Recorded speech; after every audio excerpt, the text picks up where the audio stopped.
Welcome to the Bet the Board podcast, powered by FanDuel Sportsbook. College football week 9 as we inch ever so close to the first unveiling of the college football playoff rankings. I am your host, Todd Furman, joined as always by my esteemed colleague and co-host, the one, the only Payne Insider. FanDuel.com/bettheboard. Go over there, sign up, take advantage of all the great new user incentives, enhanced odds, odds boost, same game parlays, $1,000 risk-free bets. So many different ways to get in on the action regardless of which sport you're betting as we go through one of the best times of year. And Payne, we're almost in November. You can almost see the finish line for a man who has a slight disdain for college football over there. We're coming around. We're coming around. You're starting to warm. You're starting to warm to college football, are we? I think, you start to take a little different mental approach, and we're a little bit more scheduled this year. So it hasn't been as bad. Let me ask, because all of these teams, I just know them based upon where they reside on an Excel sheet. I don't really care what the coach is rank these teams.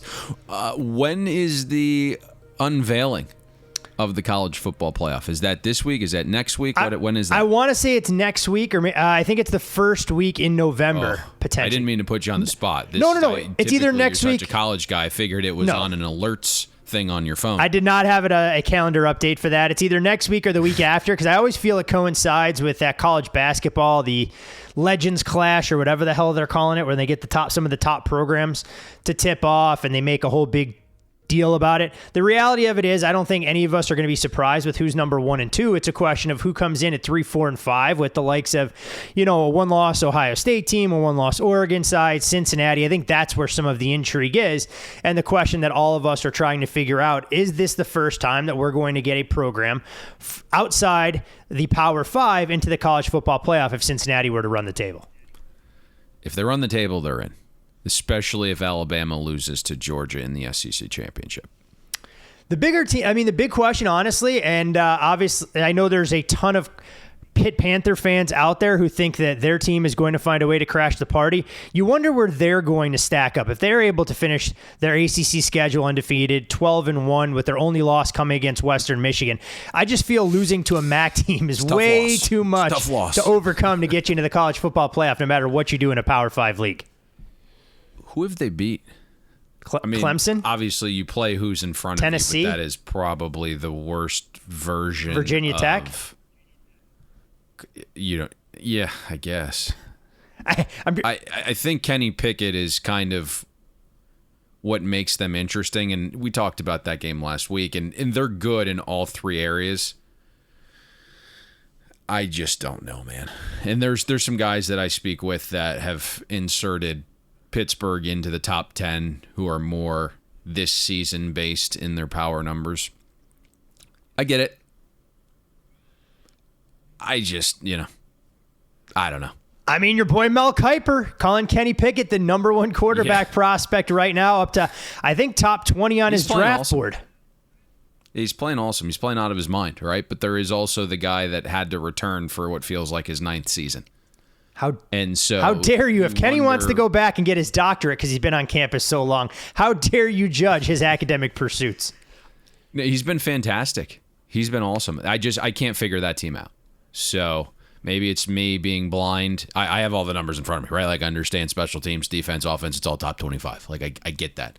It's just I don't really know what Virginia Tech is. I don't really know what Tennessee is, especially the earlier part of the season, when Milton is getting snaps. I think they're a little different, obviously, now with Hooker, and certainly if Tennessee continues to show well with Hooker, that helps Pittsburgh's rating. Clemson, probably the most down Clemson team in, half a decade?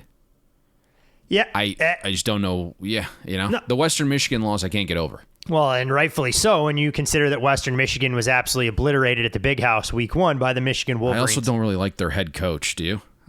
Who, Narduzzi? No, I feel he's capable of, I feel like he's capable of losing every time he goes out there as a favorite. Yes. Maybe as soon as this week as a 10-point favorite against the Miami Hurricanes. I think that's the hope, is like, let's just have them lose so we don't have to have this discussion about Pittsburgh.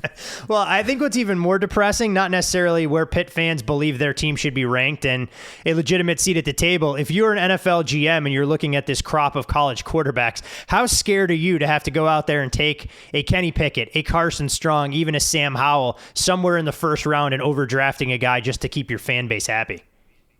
Well, that's why you go out and trade the farm for a guy who likes massages, and you bring him to a Miami area where per capita has the most massage parlors. Yeah, I can't see that going. So I can't see that going south off the field.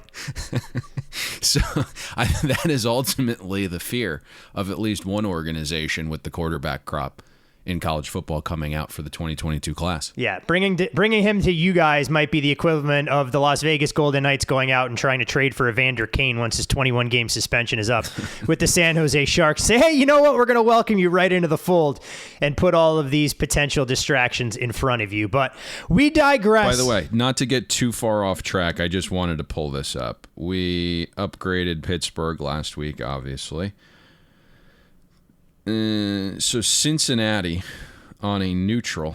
This makes for great podcasting, by the way. Me combing through you combing through here. Spreadsheets without a visual. We know that's top tier content.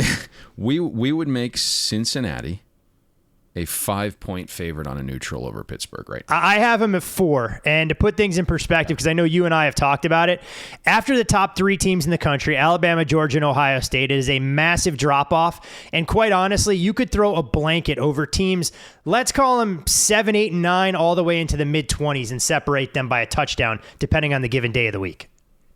It hasn't really changed since the beginning of the season when we had Alabama and Georgia and then this precipitous drop-off. Obviously, Ohio State, a team that we will talk about a little bit later, is coming on. CJ Stroud looks fantastic, and perception-wise, the defense is improving, although they've played nobody.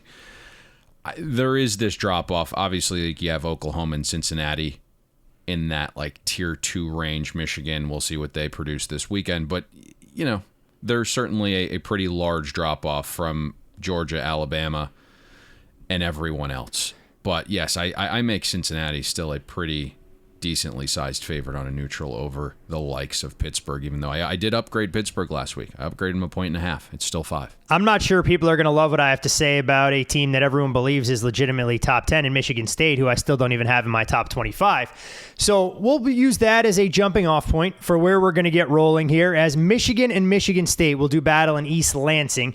You're looking at Michigan, a slight road favorite in this matchup, 4.5 points actually at FanDuel Sportsbook. Total on this game at 50. We've seen it tick down a touch from where it opened up. And when you look at Michigan State and Michigan, Sparty knocked off the Wolverines last year in Ann Arbor, 27-24 as more than a 3-touchdown underdog, catching 24.5 in the Rocky Lombardi show. Last top 10 meeting between these programs back in 1964. It's the first time, Payne, in 114-year history between them that they'll both enter the game 7-0. And the last time they played when both were actually undefeated came back in 2010. But you talked about it. The big question that we have for both these teams is you dive into the resumes. Who have they really beaten? I guess Nebraska, who both teams can claim a victory against. Michigan State outlasting them in overtime in a home game. Michigan going on the road and beating them in Lincoln. Of course, the common denominator there was Adrian Martinez shooting himself in the foot, along with Scott Frost in-game decision-making. But when you begin to look at how this game is going to be decided, so much... You did it, by the way. You brought up the schedule of both teams. Yeah, I told you I was going to bring up the schedule of both teams. We had this text conversation yesterday. And I told you I was going to bring it up, and I brought it up, damn it. I told you it was no good. And then you went back before bed and practiced it in front of the mirror. You're like George Costanza. You still went jerkster. I rehearsed the whole fucking open for this show. Don't you stand in the way of me trying to make the points that I want to make, damn it. All right. Michigan State, offensively. Kenneth Walker is clearly their bell cow. When Michigan State has struggled, it's because he's been bottled up. We saw it when they slipped by Indiana in Bloomington. We saw Nebraska do a good job with that. Does Michigan have the defensive front that can eliminate or at least neutralize Kenneth Walker and force Peyton Thorne to beat this Wolverines defense entirely with his arm? Just looking over everything, Sparty needs a day from its offensive line. That unit is kind of downtrending a little bit. If you look at game to game recently before the bye, they're average in a lot of areas. But if they play their best game of the season, which you would hope for here, I think you can have success on Michigan's defense. And, you have that Kayvon Thibodeau-like player in Aiden Hutchinson, who's an absolute monster. But sometimes, again, that NFL talent that everyone talks about can really skew the perception of what a defense is overall. And, it's kind of the running joke is Excel sheets have no feelings. And what I see on an Excel sheet is a Michigan D-line that's 61st in line yards, 91st in stuff rate, and on passing downs, 101st in sack rate. They don't get to the quarterback. I see a Michigan defense that's outside the top 40 in rushing success rate allowed. So if Sparty's own line can play well, Walker should have some relative success to your question here. The other thing that's pretty clear, Sparty has better weapons outside than Michigan does. And you have a quarterback in Peyton Thorne that's at least willing to be a little bit more of an aggressive passer. So they've been pretty explosive through the air. I know Peyton Thorne had a really tough start to the Indiana game. We're all very thankful for that. He helped overcome a defensive score in that first half of the Indiana Sparty game with how poor he was. 0% success rate on passing downs in the first half against the Hoosiers. Thorne came out, I think, during the bye week and was like, this was the perfect time for a bye. We were able to reset offensively. We worked on a couple things. We added a couple things. So you might see a little bit better version of Michigan State's offense than you did against Indiana. What I do find interesting is kind of to your overarching point there about Michigan and they haven't really played anybody. They've only faced one offense inside the top 60 in efficiency. That was Nebraska. And Nebraska really didn't do anything for the onset of that game to be overly efficient, right? Like they weren't running their quarterback for some reason, and then you obviously had the late turnover. The 6 other offenses that Michigan's faced have an average efficiency rank of 82nd. And the one fringe top 25 offense Michigan faced in Nebraska, they hung 29 points. Michigan State will be the second best offense that Michigan's faced. I think Sparty might be able to have better success on the ground than what people perceive. The key, and this may shock some people, because I never say anything like this, Sparty needs to be better on the money down. Michigan State has done a really good job bypassing third down. They're also top 10 in the country in early down EPA. And somehow it's outside the top 90 in third and fourth down success rate. That is really an inexcusable number for an offense that's really good on early downs. Maybe this is one of the first times ever we've discussed third down being a factor in a game, but I think it is for Sparty's offense this week just because they've been so good on early downs. So when you put it in that context, it's really mind-boggling how bad they've been on third and fourth down. The other area that is worth mentioning some here too, Todd, is special teams.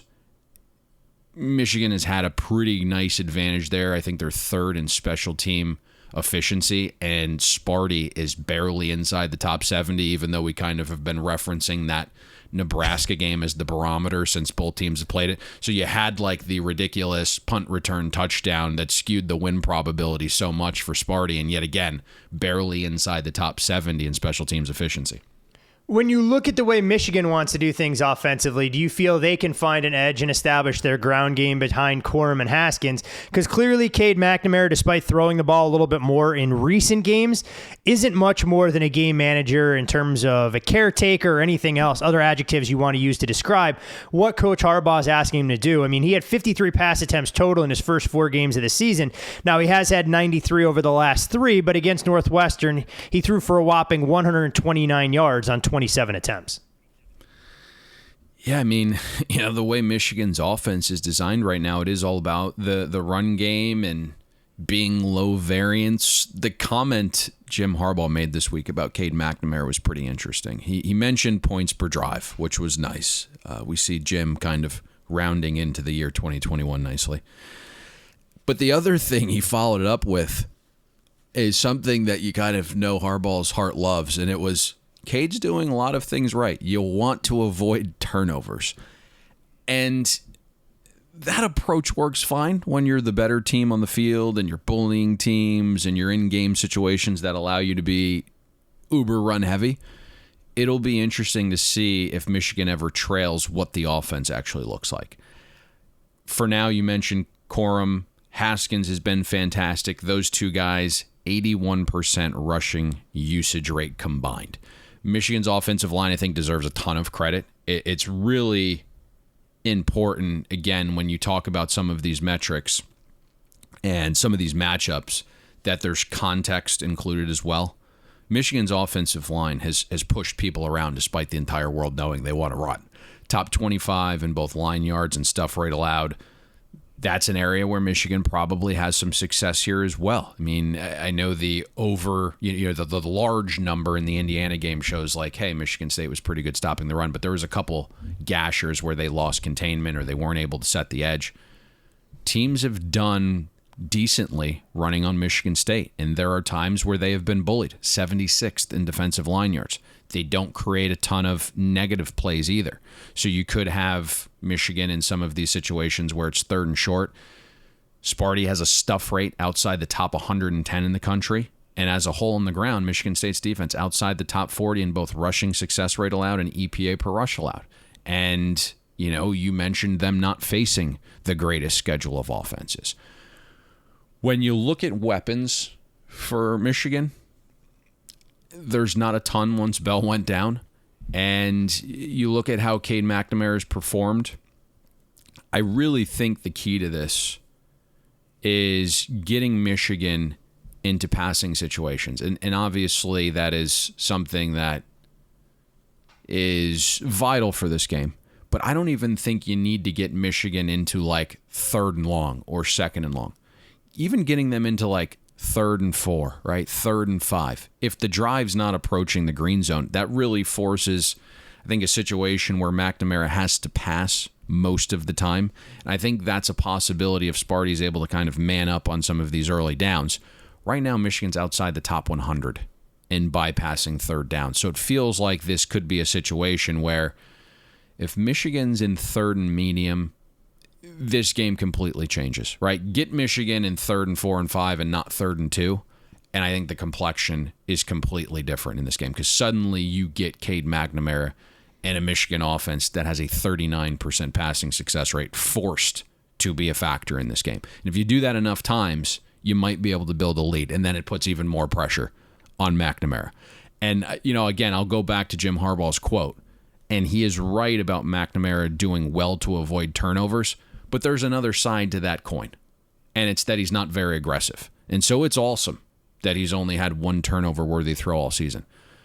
But it comes with real conservatism. And McNamara just hasn't really shown a willingness or a want to or an ability to really throw the ball into congested areas. And if the window's tight, he's not throwing it. He's not being aggressive.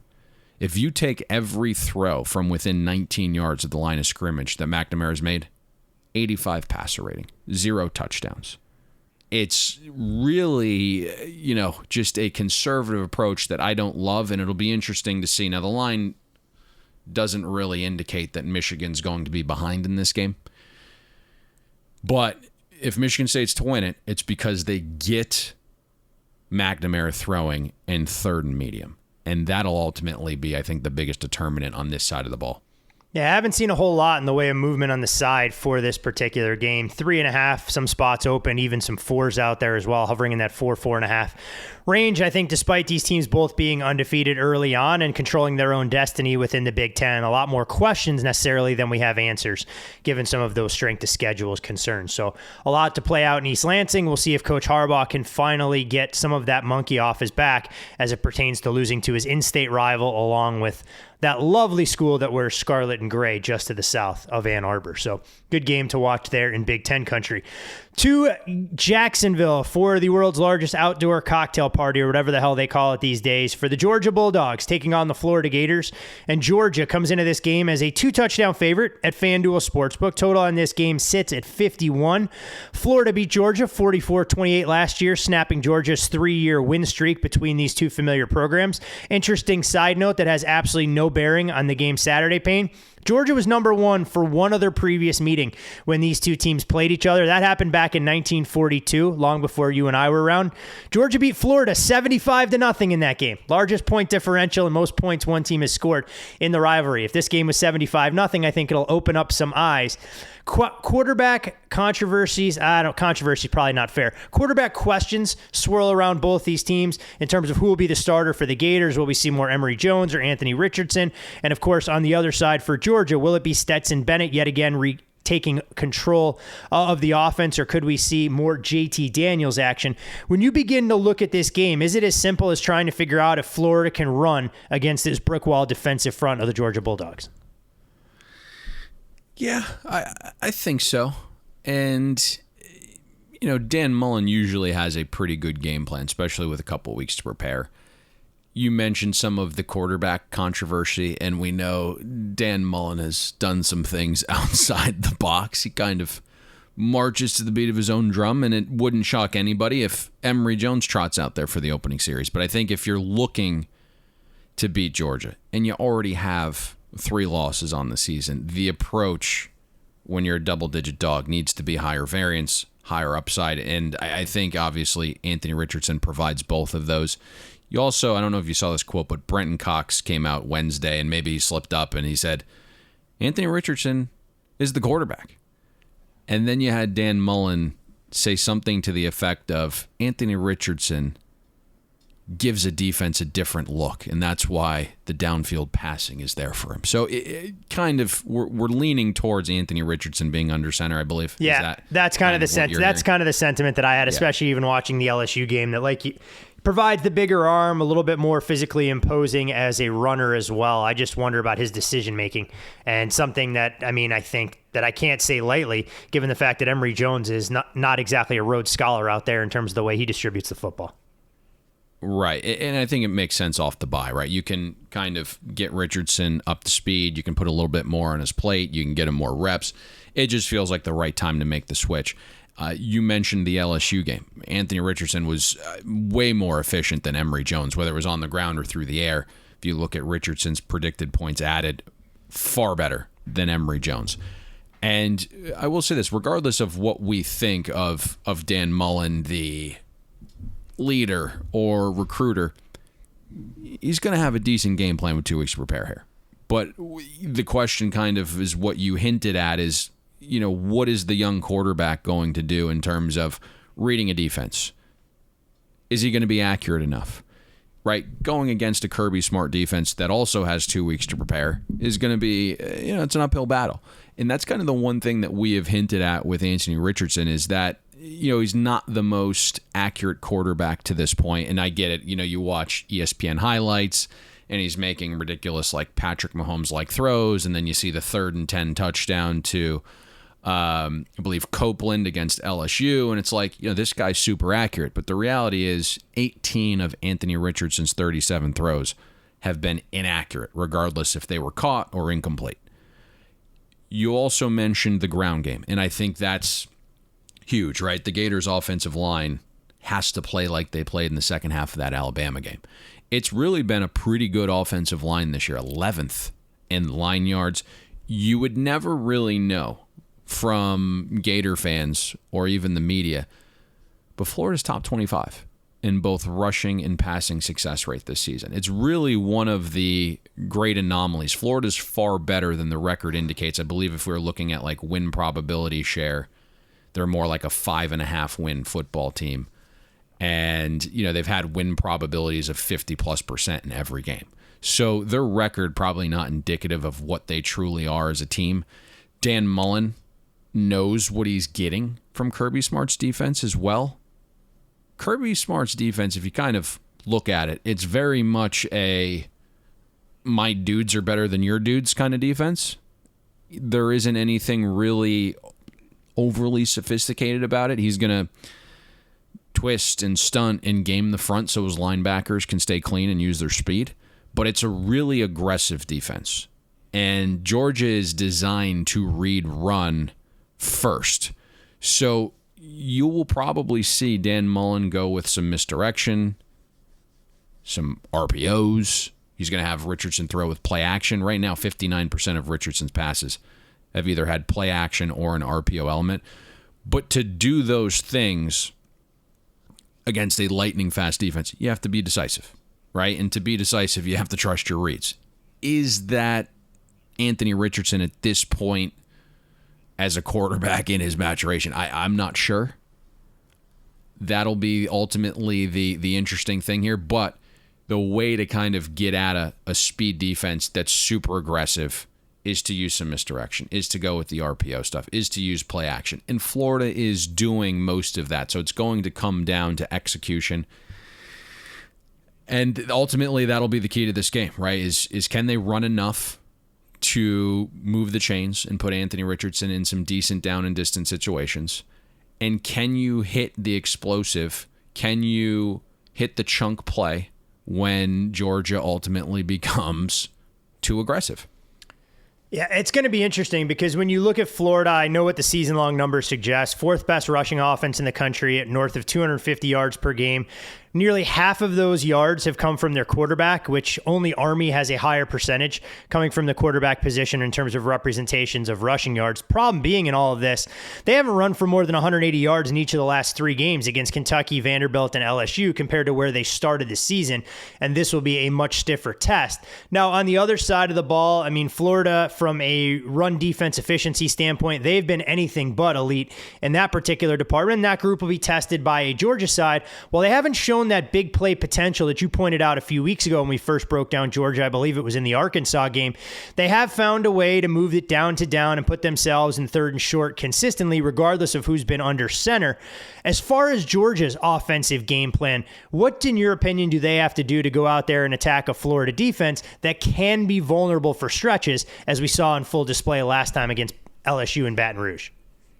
Yeah, I think the question becomes is who's the quarterback, because that's going to change the approach a little bit for Georgia's offense. And, you know, no one's going to feel bad for Kirby Smart, but, you know, life is never easy, right? Even when you have the number 1 team in the country and you have an inside track for the national championship, now there's a quarterback controversy. Kirby came out and said on Wednesday that he hasn't seen any limitations from JT Daniels in practice. No soreness. Both Daniels and Bennett are getting enough reps that they'll both be ready to play, and I think it's possible that we see both. But for the quarterback to truly matter in this game, Todd Grantham's defense has to be able to stop the run. And you hit that perfectly. Right now, Florida isn't doing that. 106th in defensive line yards. 46% of runs have grade successful against the Gators, and they're outside the top 60 in EPA per rush allowed. And I've really continued to bang the table that Georgia's ground game is far better than the metrics indicate, because virtually every single snap Georgia's taken this season, the opposing defense has been focused on stopping the run, because that's what the game script would indicate they're going to do, right? Whether it's the onset of the game and Kirby's going low variance to the backup quarterback, or when Georgia's in the lead, defenses are playing run and run only. That's it. And so despite the entire world knowing Georgia wants to run, 50% of their attempts have grade successful. With teams loading the box and run blitzing, only 12% of Georgia's runs have actually been stopped at or behind the line of scrimmage. So you'll see an EPA per rush number on Georgia outside the top 80 and think, they can't really run. But there's a reason Georgia has the 7th fewest third down conversion attempts in the nation, right? There's a reason Georgia's average yards to go on third down is just 5.1 yards. That's the shortest amount in all of college football. And it's because they can actually run. And then what you're going to get is Todd Monken making life easy for his quarterback with play action.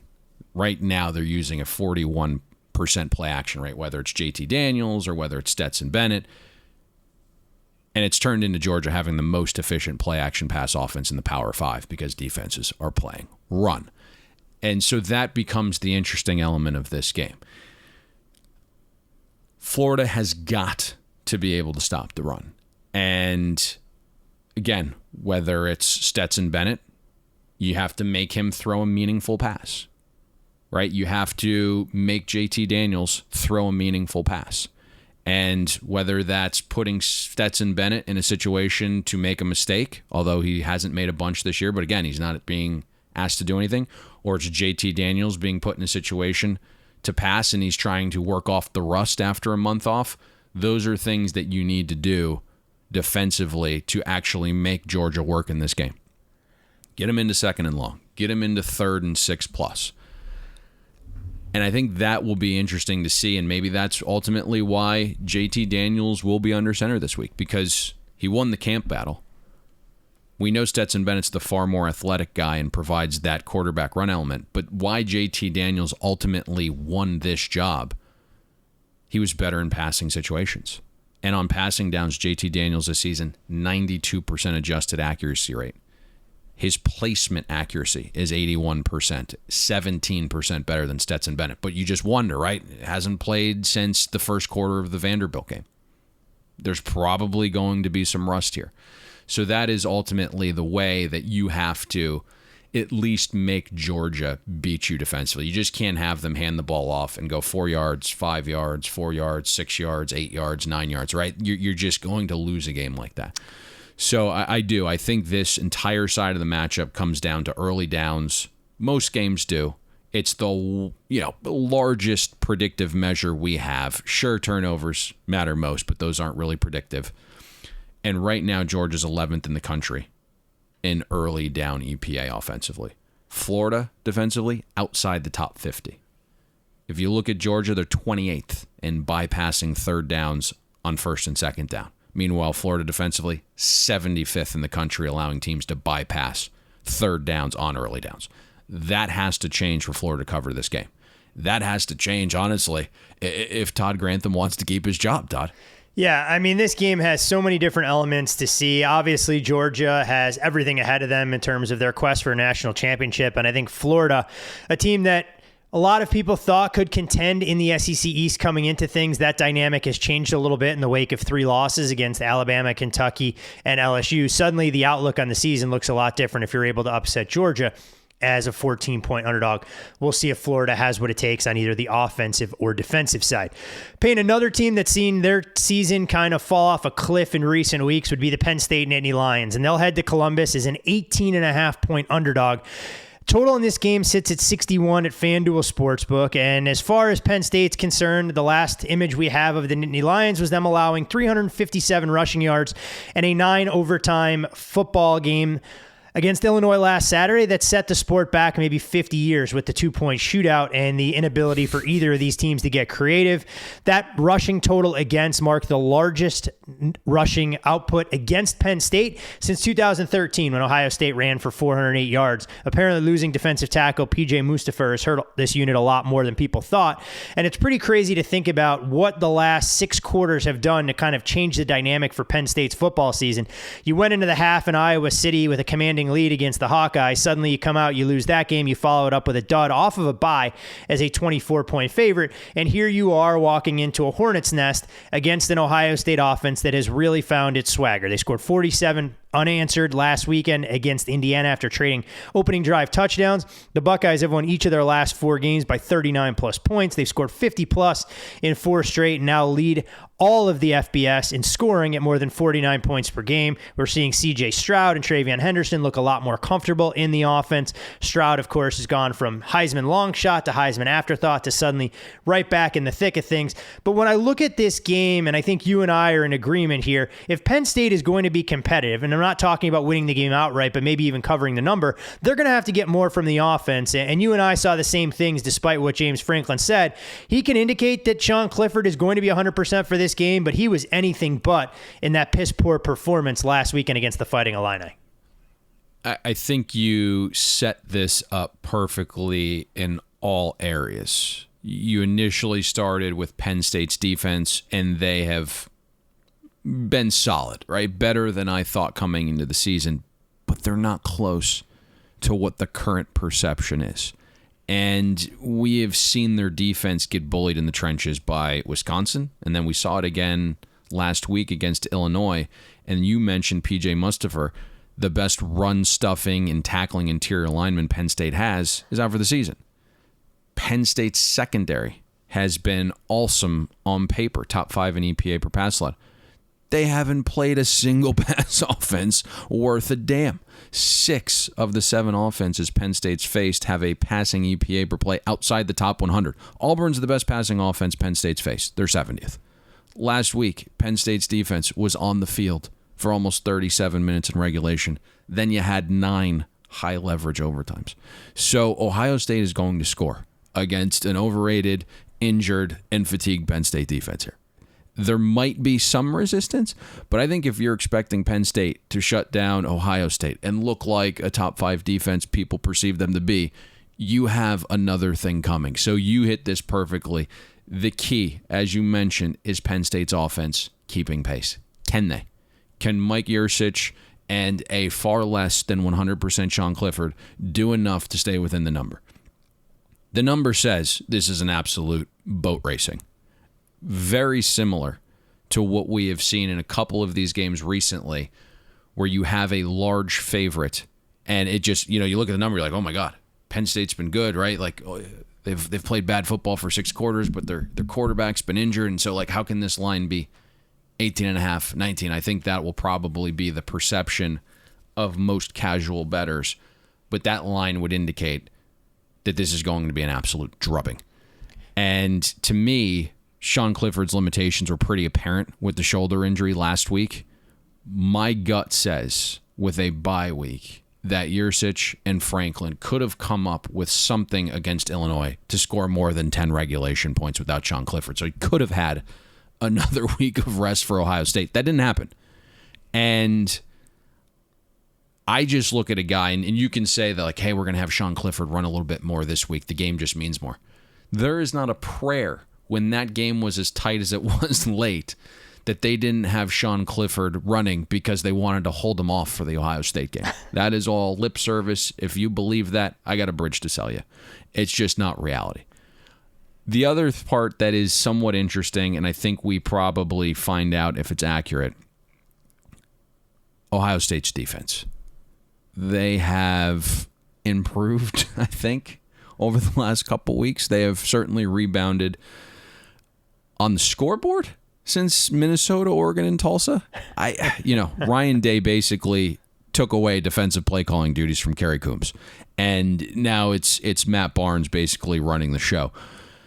But the improvements I think the Buckeyes have made defensively, specifically in the secondary, is probably a byproduct of facing Indiana's backup and third-string quarterback, a Maryland offense that's barely inside the top 60 in EPA per pass and was missing multiple receivers, including Dumas, who's like one of the country's best. Akron can't throw the forward pass, and Rutgers has a quarterback in Noah Vedral that's 122nd in total quarterback EPA. Like, he is worse than a bad quarterback when you look at EPA. Like, literally, you might have a quarterback just go out there and ground the thing every single snap, and he probably has a better EPA than Noah Vedral. So, you really haven't played anybody at this point to, like, really believe Ohio State's defense is back. I'm not sure Penn State's the offense with Clifford in his current form to maybe test that defense. To your point, I do. I think this comes down to Sean Clifford's health.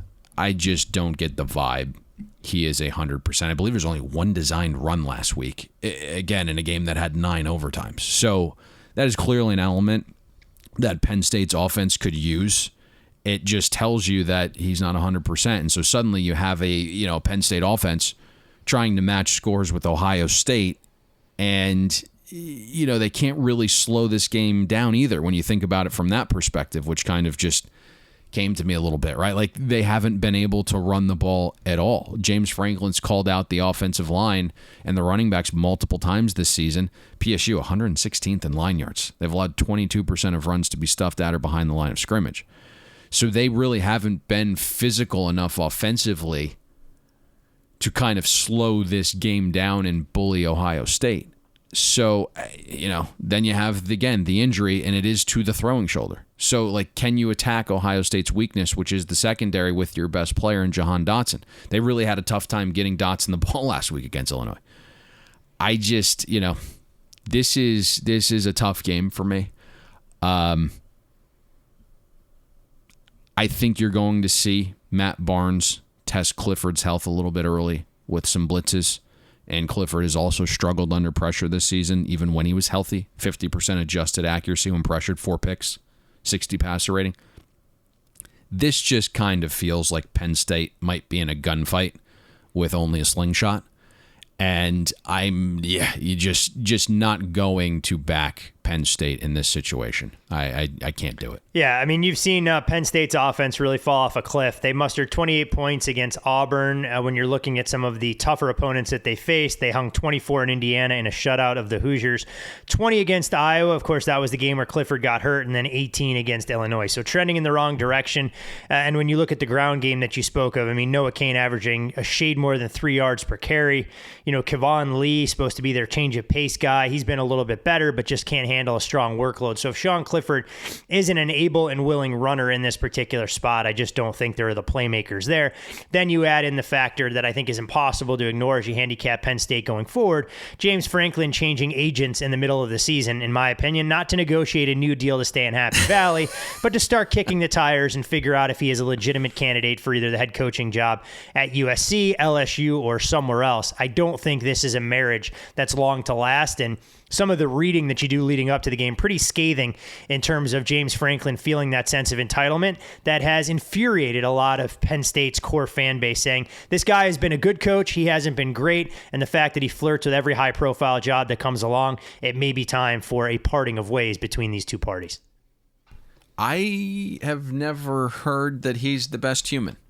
That's kind of the vibe that I've gotten. And to your point, Penn State really hasn't been playing to, I think, the expectation level that many thought they could and should. And we have, at least in the early part of his tenure there, offense was always the question. Couldn't find the right offensive coordinator.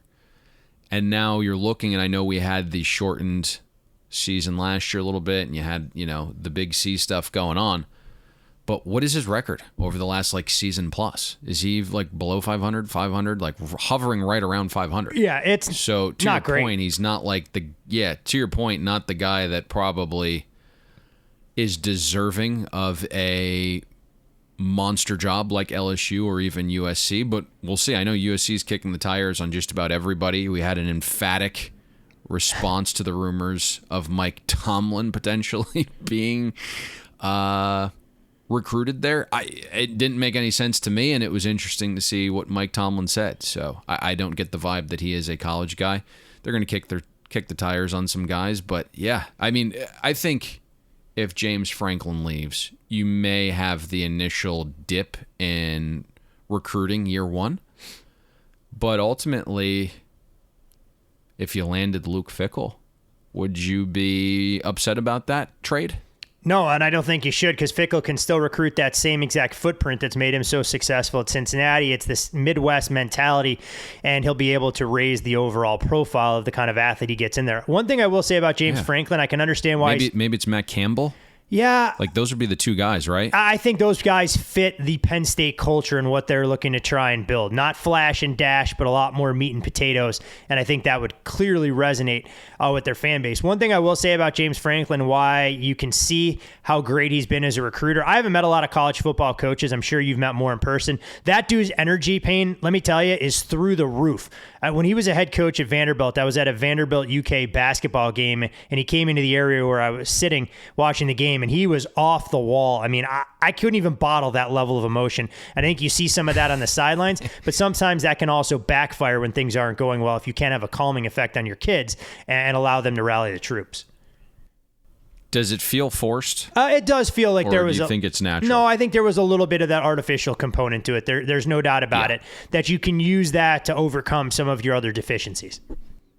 Yeah, that's kind of the vibe that I've been getting and kind of hearing, is that he feels kind of fake. Yep, I think that could be an accurate assessment. Again, don't know him on an interpersonal level, but there's no doubt that is some of the information that's come out, and we'll see exactly where he lands, especially with this new agent hire when you go after Jimmy Sexton, the biggest power broker in all of college football when it comes to head coaching jobs.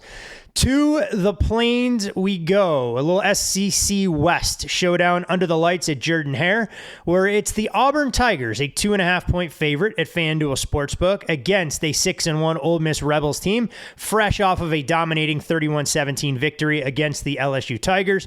Auburn has now won the last 5 games in this series. The last top 10 win, though, for Auburn came back in 2019 against the Alabama Crimson Tide.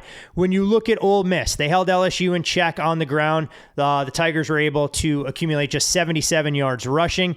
And let's not kid ourselves, LSU hasn't been able to run on anybody, so that doesn't say a whole heck of a lot, because the previous best mark for this Ole Miss defense was holding an opponent to 110 yards. But before last week, the trio of opponents in Tennessee, Arkansas, and Alabama ran for nearly a country mile, 780-plus rushing yards to be exact, and Ole Miss has really struggled with that bend but don't break defensive mentality.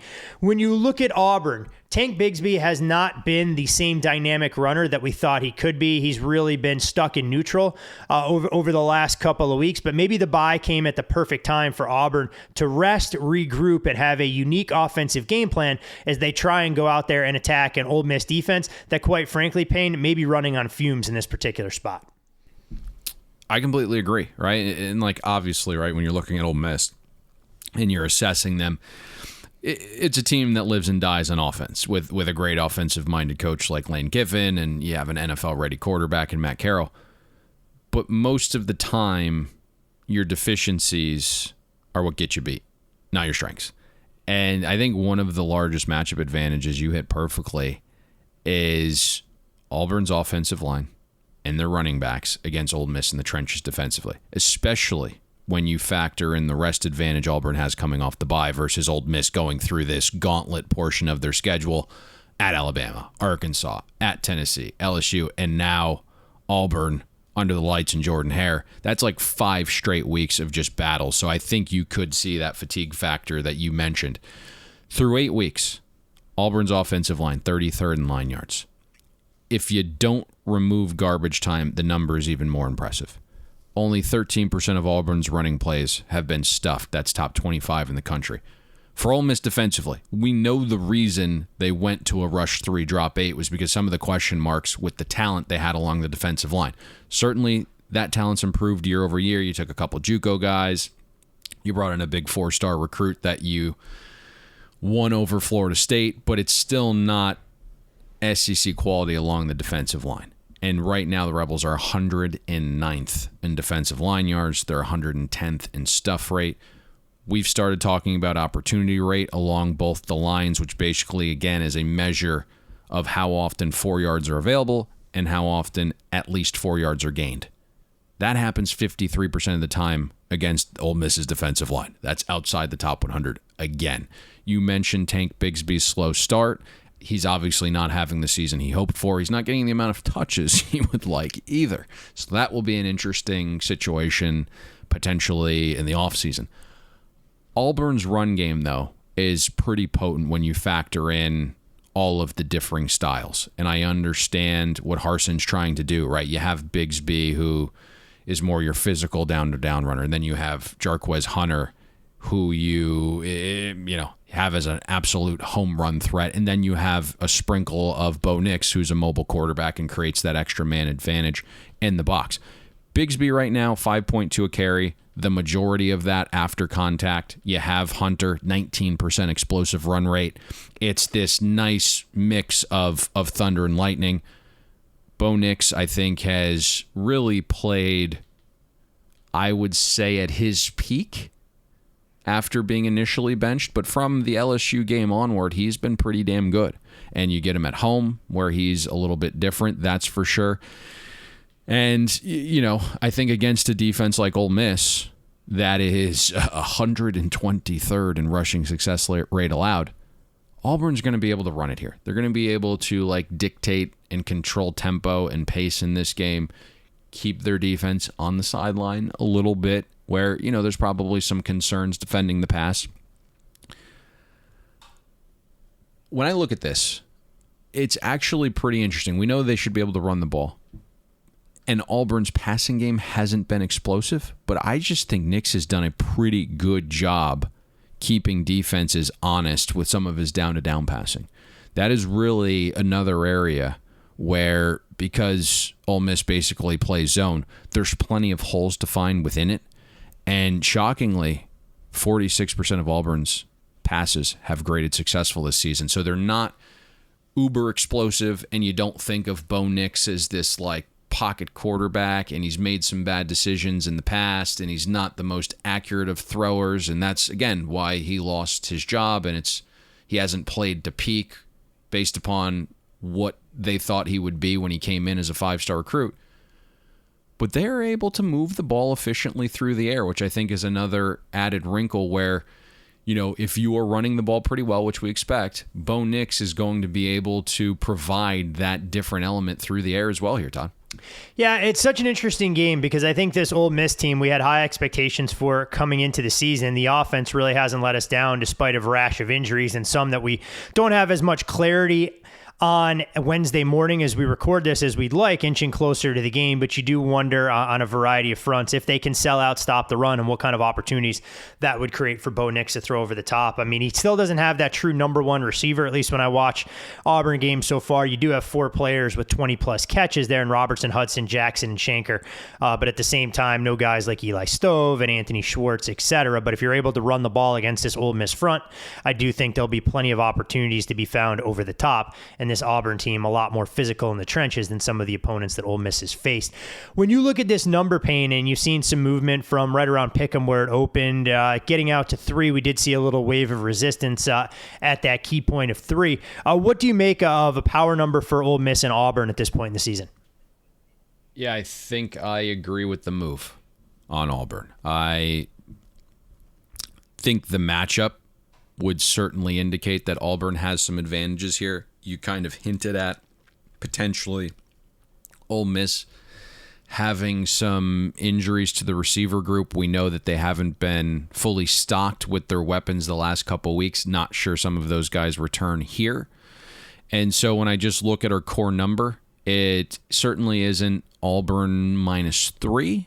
But the opener I thought was a bit short at -1, and the matchup would probably get you over the top to find some value on Auburn with that early week number for sure. It feels like the right spot, the right situation, and the right matchup to kind of buck Ole Miss, especially when they aren't 100%. Crazy part about it too, coming into the year, we'd have said the key to slowing down Ole Miss was making sure you had an athletic secondary that prevented the Rebels from hitting chunk plays, but it sometimes boils down to more having a physical defensive front. Is Ely, Parrish, and Connor have been a dynamic trio, and you factor in Matt Corral and what he's shown in an ability to run. Let's see how much his legs play a role in this game, knowing that last week against LSU, it was by design that they didn't want Corral to carry the ball a ton in the wake of his 30 rushing attempt performance against Tennessee the week before, but should be a big game in terms of determining if Ole Miss is still a legitimate dark horse as far as SEC West relevance, but at the same time trying to figure out how the pecking order will play out in that particular division. You can follow Payne on Twitter at Payne Insider. I'm Todd Furman. You, of course, can follow me there as well. You can also follow the podcast at Bet the Board Pod. FanDuel.com/BetTheBoard. Use the promo code BetTheBoard. All sorts of great new user sign-up bonuses, enhanced odds, odds boosts, same-game parlays, risk-free bets. FanDuel, plenty of different ways to try and get you involved, whether it's football or any other sports that you're choosing to invest in on a week-in, week-out basis. To South Bend again this week, Payne, under the lights for the second straight week, where it's Notre Dame welcoming in the North Carolina Tar Heels. For what seems like the umpteenth time, Notre Dame will take on another team that comes in with extended rest. The Irish are a 3.5-point favorite at FanDuel Sportsbook. Total in this game, 63. The Irish have won 37 straight versus unranked opponents, with their last loss coming against Virginia Tech back in 2016. We know the Irish have been a difficult out in their own building, 27 of 28 at home. That loss came against Cincinnati earlier this season. And when you look at Notre Dame, they're starting to find a little bit of a ground game with a reshuffled offensive line in recent weeks. Interesting comments from Mac Brown leading up to this game. He said the loss to Notre Dame last year, that his team was just flat out overwhelmed. It was one of only a few games on their schedule where they knew that they couldn't win in the second half. And if they want to try and make the next step as a program, Notre Dame has more or less become the gold standard. But an interesting scheduling quirk to factor in here as well. This will actually only be North Carolina's second game on an opposition's campus all season long. The game against Georgia Tech was played in Atlanta, but on a de facto neutral. They haven't been on the road since their game at Lane Stadium in Blacksburg way back in week 1. But this is a North Carolina offense that is underwhelmed so far to this point. Sam Howell's draft stock nowhere near where we thought it would be coming into the year. But the Irish will go into this with a stop unit slightly undermanned as their most valuable player expected or officially downgraded to out in the form of Kyle Hamilton. Yeah, and with Kyle Hamilton's injury, it makes complete sense to focus on North Carolina's offense against this Irish defense. Kyle Hamilton is a game changer, right? He's an eraser, and he allows Marcus Freeman to do things schematically that Notre Dame couldn't do otherwise. And if you look at his impact just by the numbers, since 2019, Kyle Hamilton's allowed a 24 passer rating when targeted. It's the best mark by a safety in all of college football over that sample size. I don't know where he's going to go in the draft because the safety position's been really devalued, but I think if you're just looking at talent and his ability to defend multiple guys on an opposing offense, he's certainly a top 10 pick, I would think. And I've seen some mocks have him in the top 5. That's how important of a player he is, especially at the college level. Sam Howell's got to get this thing figured out. And we've seen some of his splits, just not as good on the road. But North Carolina is going to have to make some noise through the air here. And, you know, with Hamilton out, right, you don't have to worry about the guy roaming or baiting you. UNC obviously has lost some pop, though, explosively on offense, and this is something that we kind of thought coming into the season would be a problem that a lot of people were just kind of glossing over. When you lose De'Ami Brown, who's getting meaningful snaps in the NFL as a rookie, you lost Newsome, obviously Carter and Williams, both getting meaningful snaps in the NFL as rookies. They were fantastic catching the ball out of the backfield. They were home run threats every time they touched it. So with those 4 guys gone, North Carolina's dipped to 76th in EPA per pass. UNC has got to change some things. They got to find some success through the air. It's basically Josh Downs and then everybody else. Downs has a 37% usage rate on throwing plays. Next closest UNC receiver, 10%. And Downs is not Drake London. Nobody is. So the 15-catch performance is not happening here. And I was listening to Phil Longo's presser. He said the bye week did wonders for some of the young receivers. There's been some hints dropped about J.J. Jones potentially being used a little bit more. Maybe that comes to fruition here. Who knows? I also think, and you kind of threw this in there quickly, maybe it's North Carolina's ground game that opens up the pass game. The Tar Heels O-line, you mentioned some reshuffling there. They've done a good job getting push. 19th in line yards, 5th in opportunity rate, far better as run blockers than pass protectors. Sam Howell, if you've noticed, is using his legs more as the season's gone on, and that's really helped the offense. North Carolina, 9th in rushing success rate overall, 16th in EPA per rush overall. Notre Dame has been good down-to-down stopping runs, but they've given up some chunk runs, 53rd in EPA per rush. That's gotten cleaned up some since the first few weeks of the season and since Marcus Freeman's made some tactical adjustments with scheme. But what can come off the run if that's going well is play-action pass, obviously. And, you know, you kind of get this vibe from Phil Longo, and he does get beat up for it a little bit, that he takes too many deep shots. But he's actually pretty analytically sound. And Sam Howell right now throwing with play-action on a ridiculous 51% of his dropbacks. And so even with some receiver group questions, Howell's done really well kind of layering it in off play action to the short and intermediate areas of the defense when he has this play fake element. 122 passer rating on short and intermediate throws, 77% adjusted accuracy, only 3 turnover-worthy throws on 120 pass attempts in the short to intermediate areas. So look for that off play action. Now, obviously, I think we talked about this off air a little bit, and we're not going to dive into both sides of the ball, but I think UNC's defense needs to play to the talent level, which hasn't really happened consistently this season. That'll go a long way to this upset.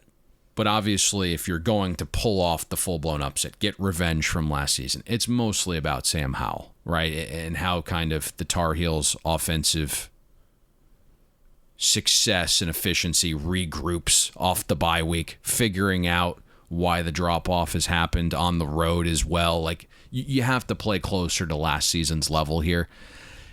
I think the number is what's kind of interesting, Todd. I know we had a little bit of a different vibe here. Like, one of our loyal listeners asked us last week, so a week in advance, what I made this line. And I said my true number was 3.5, but I fully envisioned this opening closer to 6, and I would be on UNC. And now we sit at 3.5 with Kyle Hamilton out. I haven't done anything with this game, but it's pretty clear I think there's going to be a professional sentiment towards the Tar Heels here. It's so interesting because this is a North Carolina team that, when you were trying to figure out who the most logical threats were to Clemson in the ACC, this made all the sense in the world. With a quarterback projected by many to be the first to come off the board, suddenly Sam Howell now finds himself behind Kenny Pickett, who we talked about at the top of the show. And as a junior, I'm not going to say I have any insight into what's going on, but you do wonder if Sam Howell elects to come back for his senior season and try and make himself the top guy to come out. At the same time, his passing numbers, like you've talked about, have kind of fallen off, but it's got to be a collective effort, and we'll see North Carolina all in, looking for a little bit of revenge for a game where they were clearly outclassed last year in Chapel Hill, a game where I feel like they closed right around a touchdown underdog, lost the game, and were never really all that competitive, despite some big plays early from the offensive standpoint. We'll see if Notre Dame can maintain, a pretty sterling record when you look at what this team has been able to do. 6-1 right now, a schedule that gets relatively favorable if they're able to get through this North Carolina game and keep themselves very much in discussion for a New Year's Six bowl bid. Last but certainly not least, Payne, for the second straight week, we head into the Mountain West country for another first place de facto showdown, this time in Southern California, where it's San Diego State, fresh off of their upset victory against Air Force, welcoming in the Fresno State Bulldogs. You're looking at San Diego State, a 1-point favorite at FanDuel Sportsbook. Total in the game sits at 44.5. Fresno State, they got the outright win against Nevada, but for those folks who laid the points with the Bulldogs, they were dealt a cruel, cruel fate as Carson Strong and company go 90 yards in the game's closing seconds to get the backdoor touchdown. The 2-point conversion comes up just short, but not exactly a silver lining for a Fresno State team that closed a 3.5-point favorite there. Winner of this game, again, has the inside track to the Pacific Division title. Fresno's already beaten Nevada. They pretty much would wrap things up with a victory here. When you try and figure out San Diego State and how to handicap this team so far this season, you look at their resume. Hey, they're undefeated. They've taken care of all the opponents in front of them. They haven't played a living, breathing passing attack. I know we joked about the best offense that San Diego State may have faced this year, and we can make the case, hey, it could be New Mexico State way back in week 1. But San Diego State does one thing well other than playing defense, and that's running the football. Do you believe they'll have the opportunity to find some success against a Fresno State defense that's actually been a little bit better than advertised in their ability to get off the field? So, we talk all the time about styles making fights. And, a lot of these games come down to making your opponent uncomfortable.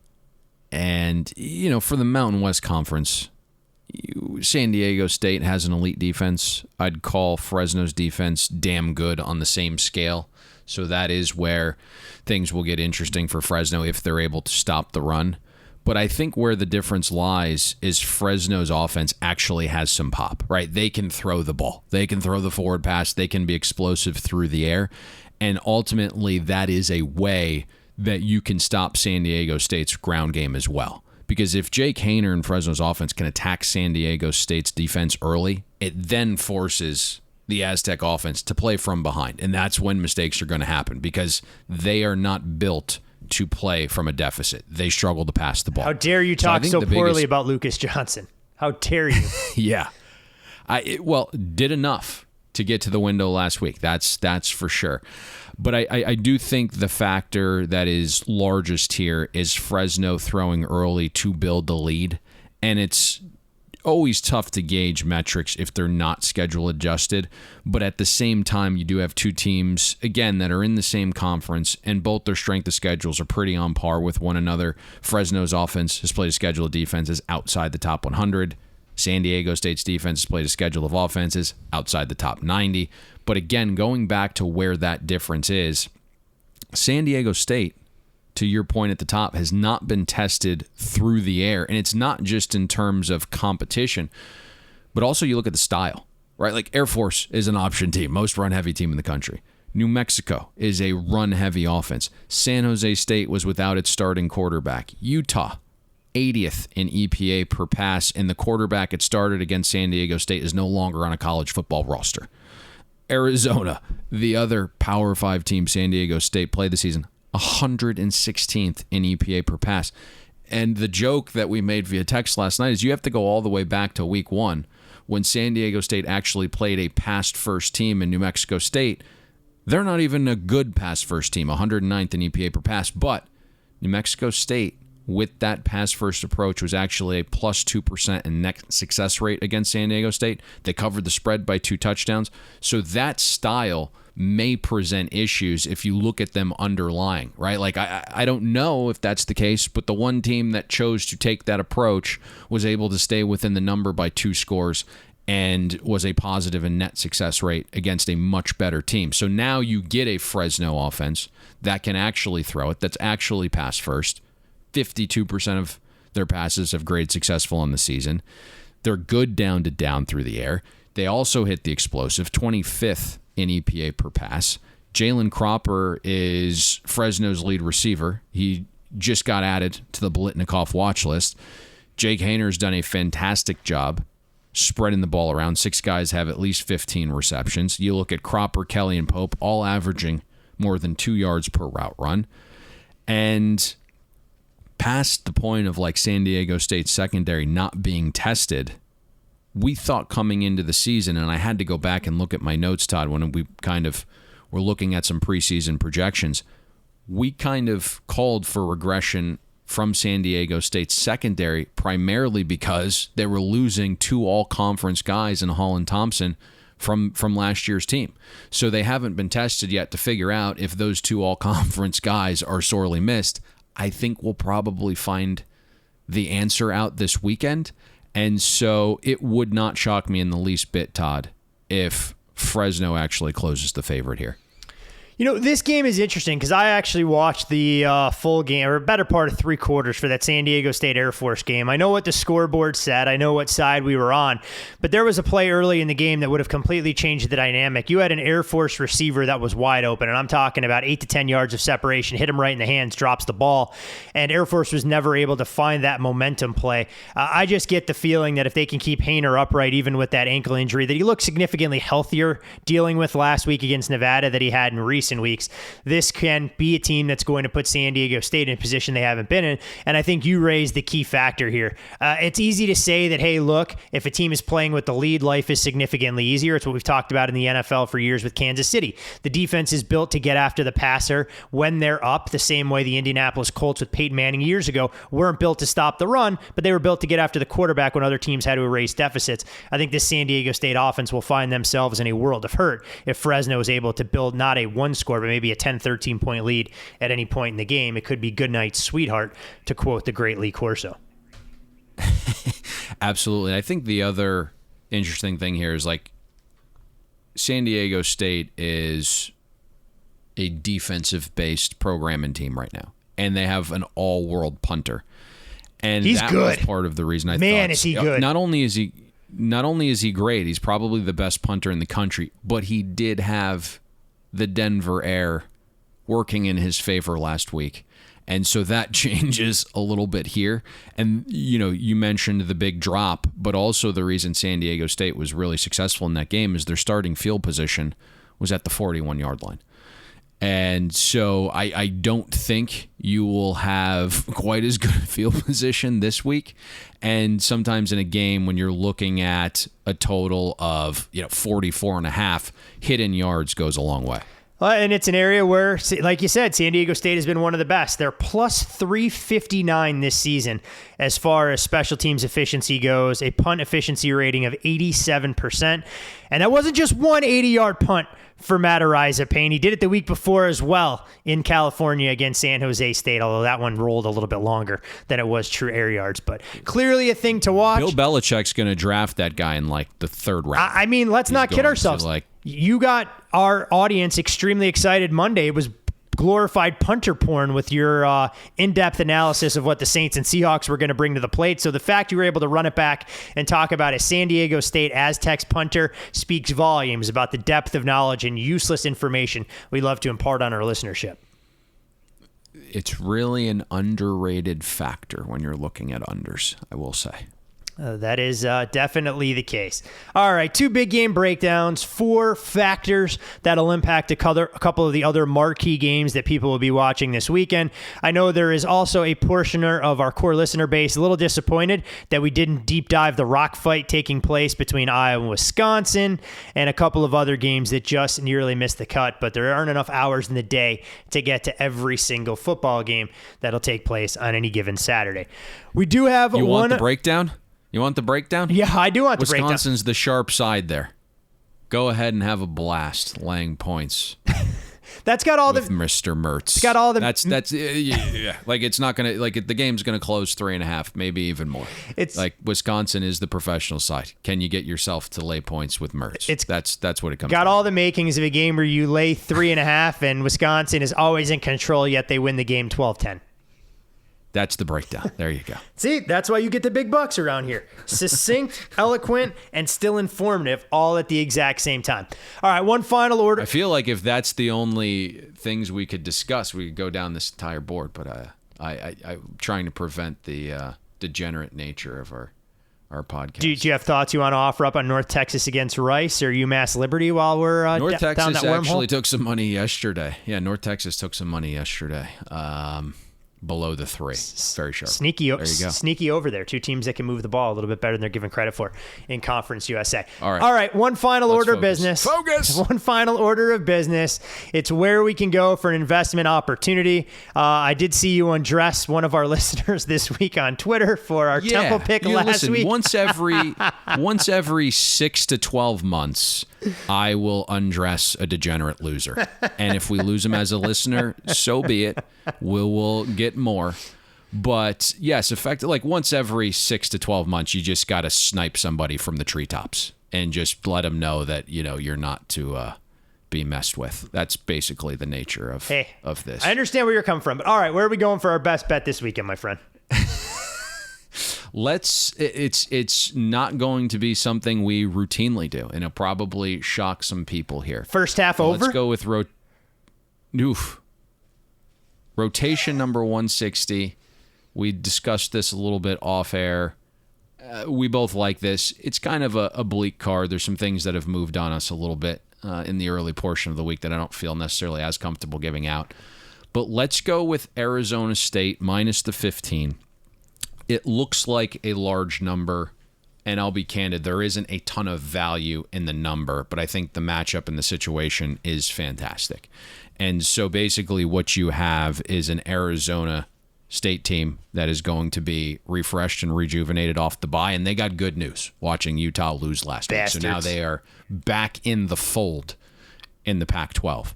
And when you kind of just break down this game, you're looking at an Arizona State team that obviously can run the ball with the best of them. Great offensive line that got healthier during the bye. They're 8th in rushing efficiency.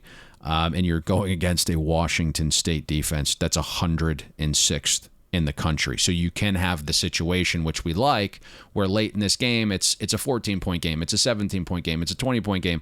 Arizona State can even take their foot off the gas and still score points because of this rush advantage. I also think the underlying situation that's gone on at Washington State probably has an impact this week. It's easy to get up for one game and then you fall short in that game. And then what is it, right? We know Washington State is without its head coach. It's without its offensive line coach. It's without its quarterback coach. It's without its defensive backs coach. It's without its D-line coach. And so ultimately, I think Arizona State is really going to put one on Washington State this week. There's also some key cogs back on the defensive side of the ball. Arizona State returns Lucas, which is its defensive team captain and all-world corner. There's an outside chance it gets its starting safety back as well. You mentioned off air that its running back will be much healthier. Just the matchup, the situation, all kind of points to Arizona State here. Very rare we get out and lay 15 points, but here we are with Arizona State. It's always interesting because when you look at it, and if this number had been set off the first half of Arizona State's effort in Salt Lake City against Utah, you'd be talking about it being north of 17. Clearly, Washington State has been great to its backers in recent weeks at the window. I mean, they started off the season with a dud, losing outright as a 17.5-point favorite to Utah State, but it really figured things out. But like you said, you highlighted the key issue here. I think some of those intangibles and off-the-field situation that continues to unfold, hard to ignore. These are still kids that have emotions. They put it all out there last week and came up just short, getting in the back door against BYU with the late touchdown. Not quite sure they'll be able to match the energy of a rested Arizona State team. And I think in this game, like we talk about all the time, Payne, especially when you're laying these kind of numbers, it's imperative that ASU has a good game plan right out of the gates. They get up 14-0. This game could snowball pretty damn quick. Absolutely. That'll be the key. Getting out early, kind of not allowing Washington State to think they're in the game. And again, that'll be the key. You get up early, and then your ground game takes over late, and I think you can expand the lead in that way as well. Arizona State Sun Devils minus the points, your best bet this week from the Bet the Board podcast. You can follow Payne on Twitter at Payne Insider. I'm Todd Furman. You can follow me there. Most importantly, follow the podcast at Bet the Board Pod. FanDuel.com/Bet the Board. You guys know the URL. Take advantage of new user signups. Connecticut, Arizona, every other state where FanDuel is there. One last thing though, Payne, before we officially close up shop. Florida State Clemson, your boy's going to pull off the upset and announce that Seminole football is back as Clemson continues to trend in a negative direction, or are we going to see more of the same? I'm not sure. I will be watching it. I will be rooting for my boys. It is obviously a massive game. Like, this is the one. I know Clemson's down, right? We kind of just crapped on Clemson when we were discussing them against Pittsburgh. Clemson's down right now. But perception-wise, this is a massive win for recruits. And if you pick up this win, suddenly you have a chance to make a bowl, which is exactly what you sold all of your recruits, right? You weren't Manny Diaz telling everyone you were going to vie for a college football playoff berth this year. You told everyone this was going to be a process. This was going to be a rebuild. And this will go a long way, especially if you can get to a bowl game. That would just be massive, and you probably would have got to one if you didn't lose to Jacksonville State. And so now all of a sudden that path gets a little bit dicier, but obviously you have Boston College on the schedule. They are downtrending a little bit. NC State downtrending a little bit with some injuries as well to the defensive side of the ball. So if you can get a win here, I think you have a chance to make a bowl game. Very interesting. There's a lot of recruits in the balance. I actually made it to a football game last Friday, high school. Oh, you didn't even tell. You didn't even give me the scouting report here. Well, so the initial is, there is a left tackle, Julian Armella, that Florida State is after, and it basically, I was being told, is down to LSU and Florida State, and LSU obviously doesn't have its coach anymore. And then there was a defensive end, Nigel E. Kelly, that was committed to Florida State, decommitted, wants to stay within the state. Oregon's making a push, but he would ideally like to stay in Florida. And so that's a little bit of a battle. And then there is a weapon that is committed to Florida State, Devon Mortimer, who was absolutely outstanding. The problem was, as I'm entering this game, Tim Brewster rolls in. And Tim Brewster is one of the best recruiters in the country. He was on the Florida State staff when they won the national championship under Jimbo. He's now with Florida. I didn't like seeing him there. So it's going to be a pretty big battle here, I think, between Florida State for a couple of these key recruits. So do you call your guys and have the tires taken off of Tim Brewster's rental car or whatever car he's driven in there, put it up on blocks? His wife was with him. You can't do that. No, that's a good point. You have to. Right? It's like Tony Montana. No wife and kids. Exactly. You have to have some rules and boundaries, and I'm glad discretion was the better side of valor there in an ongoing recruiting battle for some top-tier talent in the state of Florida. But see, those are the kind of anecdotes, one-offs that you get every now and again when we get Payne all riled up. Hopefully, for your sake, buddy, it's a Florida State outright victory. I know you won't have an investment. Whoa. Yeah, don't disguise your Florida State fandom either. My brother-in-law did attend Florida State. I've criticized its academic merits over and over again at many family dinners between my sister's alma mater and where he went to school. We know that the academic profile was raised amazed by the 10 days that you spent on campus as well. And I haven't hidden any fact that there is one college football. You used to be a fan. There is one college football jersey that I still have hanging in my closet. I haven't put it on in 15 years. It was work done back in the day. I have the 28 in garnet. And then Charlie Ward had some unsavory comments he made about my people, and it soured me a little bit on how I felt about Florida State football players as a whole. Unlike crack, you did not make Charlie Ward an honorary member of the tribe. No, exactly. Charlie Ward will not be getting an invitation to any of the high holidays anytime soon in the wake of his comments as a member of the New York Knicks. But again, different discussion for a different day. We've run the full gamut around these parts.